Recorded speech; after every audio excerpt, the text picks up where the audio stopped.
तो दोस्तों फ्रॉम का सीजन 4 तो खत्म हो चुका है और सीजन 5 को आने में अभी काफी टाइम है। तो मैंने सोचा क्यों ना आप लोग को फ्रॉम जैसे ही कुछ और सीरीज के बारे में बताऊं जिनके अंदर आप लोग को फ्रॉम जैसे ही तगड़ी मिस्ट्री और काफी कमाल का सस्पेंस एक्सपीरियंस करने को मिल जाएगा। और सबसे अच्छी बात तो ये है कि ये सारी ही सीरीज हिंदी लैंग्वेज के अंदर ही अवेलेबल होने वाली है। तो चलो बिना और टाइम वेस्ट किए इस वीडियो को शुरू करते हैं। और नंबर 7 की जो सीरीज है इसके अंदर हमें कहानी देखने को मिलती है हमारे फ्यूचर वर्ल्ड की, जहाँ पर अर्थ की जो हालत है वो काफी ज्यादा खराब हो चुकी है और इसी वजह से इंसानों ने अंडरग्राउंड बंकर बनाए हैं जिसका नाम है साइलोस। और अब जो बचे कुछ इंसान है वो उन्हीं अंडरग्राउंड बंकर्स के अंदर रहते हैं क्योंकि जो अर्थ की हवा है वो काफी ज्यादा खतरनाक हो चुकी है और जो कोई भी इन अंडरग्राउंड बंकर से बाहर निकलता है तो उसकी बहुत ही बेरहमी के साथ मौत हो जाती है। लेकिन अब ये सारी चीजें वैसी बिल्कुल भी नहीं होती हैं जैसी दिखाई दे रही होती हैं। और इसी बीच कहानी फोकस करती है जूलियट नाम के एक मेन लीड के ऊपर जो कि निकल पड़ती है अपनी सारे सवालों के क्वेश्चन ढूंढने के लिए।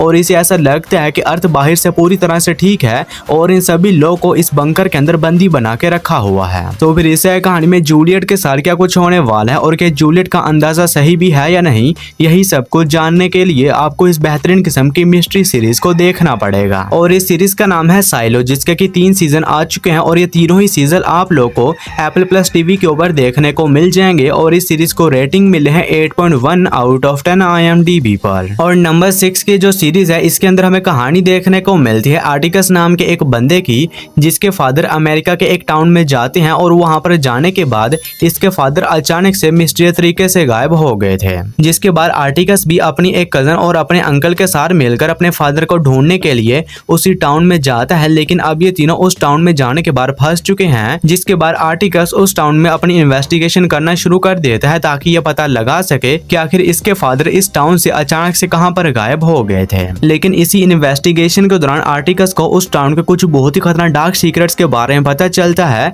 और इससे पता चलता है कि इस टाउन में कुछ बहुत ही खतरनाक क्रीचर्स हैं जो कि इंसानों को बहुत ही बेरहमी के साथ जान से मार देते हैं। तो फिर इस कहानी में आर्टिकस और इसके अंकल और इसके कजन के साथ उस टाउन में जो कुछ भी होने वाला है ये सब कुछ जानने के लिए आपको इस कमाल की हॉरर फैंटेसी सीरीज को देखना पड़ेगा जिसका नाम है लवक्राफ्ट कंट्री। और ये सीरीज आप लोग को हिंदी लैंग्वेज में जियो सिनेमा के ऊपर देखने को मिल जाएगी और इस सीरीज को रेटिंग मिले हैं 7.1 आउट ऑफ 10 IMDb पर। और नंबर 5 की जो सीरीज है ये तो काफी हद तक फ्रॉम से ही मिलती है जहाँ पर हमें कहानी देखने को मिलती है कुछ स्टूडेंट्स की जो कि अपने स्कूल की एक कैंपिंग ट्रिप पर जाते हैं। लेकिन रास्ते में जाने के बाद वहाँ पर एक बहुत ही खतरनाक तूफान आ जाता है जिसकी वजह से इन्हें वापस अपने टाउन आना पड़ता है। लेकिन ये टीनेजर्स जैसे ही वापस अपने टाउन आते हैं तो वापस आने के बाद इन्हें पता चलता है कि इनके टाउन से सभी बड़े लोग अचानक से मिस्टीरियस तरीके से गायब हो चुके हैं और अब ये सभी टीनेजर्स भी इस टाउन के अंदर फंस चुके हैं। तो आगे इन सभी टीनेजर्स के साथ इस टाउन में क्या कुछ होता है, ये लोग वहां पर किस तरह सर्वाइव करते हैं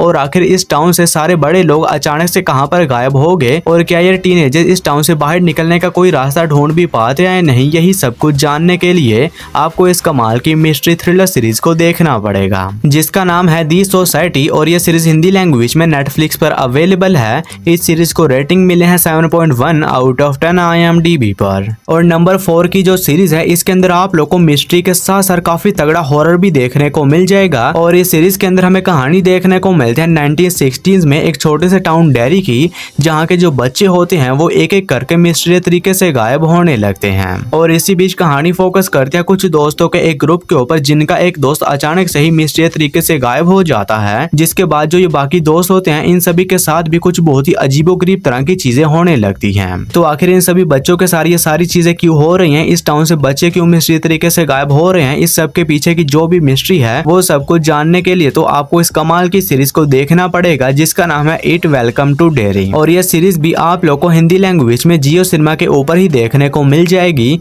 सीरीज को रेटिंग मिले हैं 7.9 आउट ऑफ 10 IMDb पर। और नंबर 3 की जो सीरीज है इसके अंदर हमें कहानी देखने को मिलती है एक आइलैंड की जहाँ पर कुछ भी अच्छा नहीं होता और इस आइलैंड के ऊपर मिस्टीरियस तरीके से लोगों की मौतें होती रहती हैं। लेकिन इसी बीच कहानी फोकस करती है पॉल नाम के एक जवान पादरी के ऊपर जो कि उस आइलैंड पर जाता है ताकि ये वहां पर जाने के बाद उस आइलैंड का जो चर्च है उसे संभाल सके। और पॉल के उस आइलैंड पर जाने के बाद उस आइलैंड पर सारी चीजें ठीक होना शुरू हो जाती हैं और पॉल उस आइलैंड के लोगों को कुछ करिश्मे भी कर दिखाता है जिन्हें कोई नॉर्मल इंसान नहीं कर सकता। और इसी वजह से उस आइलैंड के जो सारे लोग होते हैं वो पॉल के ऊपर अंधा यकीन करने लगते हैं, लेकिन अब पॉल वैसा बिल्कुल भी नहीं है जैसा ये सभी लोग को दिखाई दे रहा है। तो फिर इस कहानी में उस आइलैंड के ऊपर मौजूद सभी लोग के साथ क्या कुछ होने वाला है और आखिर पॉल असल में कौन है, ये सारी चीजें कैसे कर रहा है, इस सब की मिस्ट्री क्या है, यही सब कुछ जानने के लिए आपको इस खतरनाक किस्म की हॉरर थ्रिलर सीरीज को देखना पड़ेगा, जिसका नाम है मिडनाइट मास। और ये सीरीज हिंदी लैंग्वेज में नेटफ्लिक्स पर अवेलेबल है। सीरीज को रेटिंग मिले हैं 7.7 आउट ऑफ 10 IMDb पर। और नंबर 2 की जो सीरीज है, इस सीरीज की मिस्ट्री देखकर आप लोग के दिमाग की नसें फट जाएंगी। और इस सीरीज के अंदर हमें कहानी देखने को मिलती है एक काफी बड़े शिप की, जो कि कुछ लोगों को लेकर न्यूयॉर्क से लंदन की तरफ जा रहा होता है, लेकिन रास्ते में इन्हें एक और शिप मिलता है जो कि आज से कई महीनों पहले समंदर के बीचों बीच मिस्टीरियस तरीके से गायब हो गया था। और उस शिप के दिखने के बाद ये जो शिप होता है वो दूसरे शिप से कांटेक्ट करने की कोशिश करता है, लेकिन ये लोग उससे कांटेक्ट नहीं कर पाते। और इसी वजह से इस शिप का जो कैप्टन होता है वो अपने साथ कुछ लोगों को लेकर उस शिप में जाता है, ताकि ये वहां पर जाकर देख सके कि उस शिप के अंदर कोई जिंदा बचा भी है या नहीं। लेकिन ये लोग जैसे उस शिप के अंदर जाते हैं तो उन्हें उस शिप के अंदर कोई भी दिखाई नहीं देता और उस शिप की हालत भी काफी जरा खराब होती है, जिसके बाद कैप्टन उन सभी लोगों को लेकर वापस अपने शिप में आ जाता है। लेकिन अब ये शिप इस मंदिर के बीचों बीच भटक चुका है और ये लोग जितने भी दूर तक जा रहे हैं ये घूमकर वापस उसी जगह पर आ जाते हैं। और अब इस कैप्टन के शिप के अंदर भी कुछ बेहद मिस्टीरियस तरीके की चीजें होने लग जाती हैं। तो आखिर इस सारे मामले की मिस्ट्री क्या है, इस शिप के अंदर ये सारी चीजें क्यों हो रही हैं, यही सब कुछ जानने के लिए आपको इस खतरनाक किस्म की मिस्ट्री मूवी को देखना पड़ेगा, जिसका नाम है 1899। और यह सीरीज हिंदी लैंग्वेज में नेटफ्लिक्स पर अवेलेबल है। सीरीज को रेटिंग मिले हैं 7.7 आउट ऑफ 10 IMDb पर। और नंबर 1 की जो सीरीज है इसके अंदर भी आप लोगों को काफी खतरनाक किस्म का हॉरर एलिमेंट देखने को मिल जाएगा। और इस सीरीज के अंदर हमें कहानी देखने को मिलती है एक हॉन्टेड हिल हाउस की, जिसके अंदर एक फैमिली रहा करती थी, लेकिन उस फैमिली के साथ इस घर के अंदर काफी अजीब किस्म की मिस्टीरियस चीजें होने लगती हैं। इसी वजह से ये फैमिली इस घर को छोड़कर कहीं और पर चली जाती है। और अब इस बात को कई साल बीत जाते हैं, लेकिन अभी भी इस फैमिली को उस घर की पुरानी डरावनी यादें सताती हैं।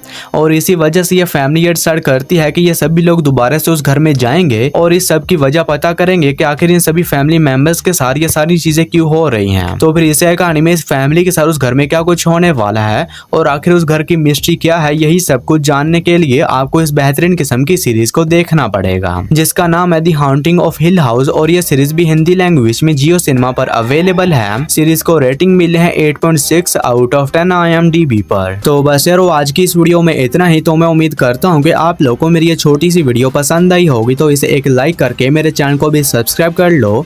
बाकी मैं मिलता हूँ आप लोगों को मेरी किसी ऐसी ही अगली वीडियो में, तब तक के लिए tata bye bye and take care.